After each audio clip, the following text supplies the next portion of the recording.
Peter, there's been a new development in this, and that is for two nations that are not big fans of Joe Biden's right now for different reasons. Joe Biden made comments tonight at a fundraiser talking about the threat of nuclear response from Russia. I just want to read you a little bit of what he said. He says, this is the first time since the Cuban Missile Crisis that we have a direct threat of the use of a nuclear weapon if, in fact, things continue down the path they are going. I'm trying to figure out, what is Putin's off-ramp? Where does he find a way out? Where does he find himself in a position that he does not only not lose face, but lose significant power within Russia? We have not faced the prospect of Armageddon since Kennedy and the Cuban Missile Crisis. He's not joking when he talks about the potential use of tactical nuclear weapons or biological or chemical weapons, because his military is significantly underperforming. I don't think there's any such thing as the ability to use a tactical nuclear weapon and not end up in Armageddon. I didn't realize how much, this is the interesting part, I didn't realize how much serious damage the previous administration did to our foreign policy. That's the clearest response so far that we've had from President Biden on the saber rattling from Vladimir Putin. What do you make of Putin talking about nuclear weapons and the use of them? I think we are the closest we have come to the prospect of nuclear war since the early 1980s, since a particular moment during the Reagan administration when there was a nuclear exercise called Able Archer that the Russians thought was actually the real thing and went essentially to DEFCON 1. It's been a long time. Now, the problem is that we really don't know what Vladimir Putin's kind of thinking patterns are, and he's shown a willingness to do really irrational, almost catastrophically irrational things, and it's not clear how good our sources of ability to kind of talk to him are.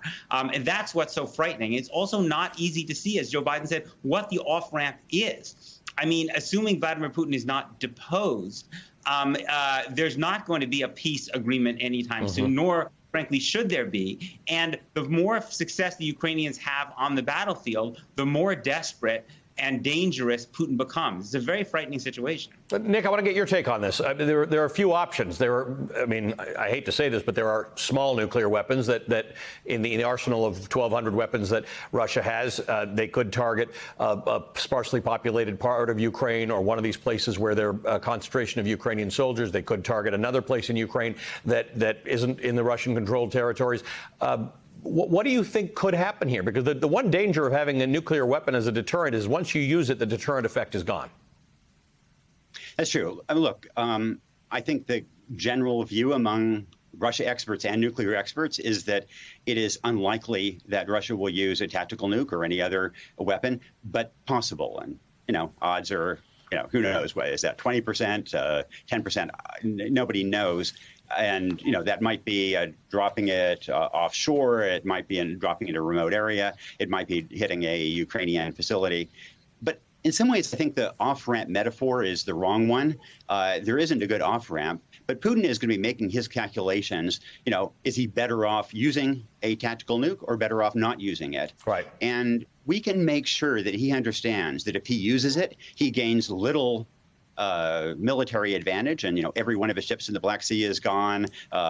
Every bit of Russian presence, in Ukraine is gone, and that he will be ostracized all around the world. The economy will be devastated. So we can affect his calculations, and I hope we will.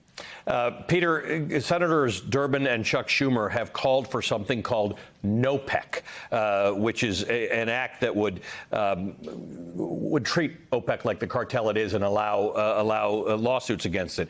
Durbin says this: from unanswered questions about 9/11, the brutal murder of journalist Jamal Khashoggi, and the exporting of extremism, to dubious jailing of peaceful dissidents and conspiring with Vladimir Putin to punish the U.S. with higher oil prices, the Saudi royal family has never been a trustworthy ally of our nation. It's time for our foreign policy to imagine a world without this alliance with these royal backstabbers. Given OPEC Plus's decision to dramatically reduce oil production, it is time for the Senate to pass this important legislation in the lame duck session. What do you, it's interesting. It's strong language. Would it matter? I mean, nobody's been able to dismantle the OPEC cartel since 1960. What would this do, and why would it be interesting? Well, I think it is very important for the U.S. to try to come up with a fundamentally different foreign policy towards Saudi Arabia.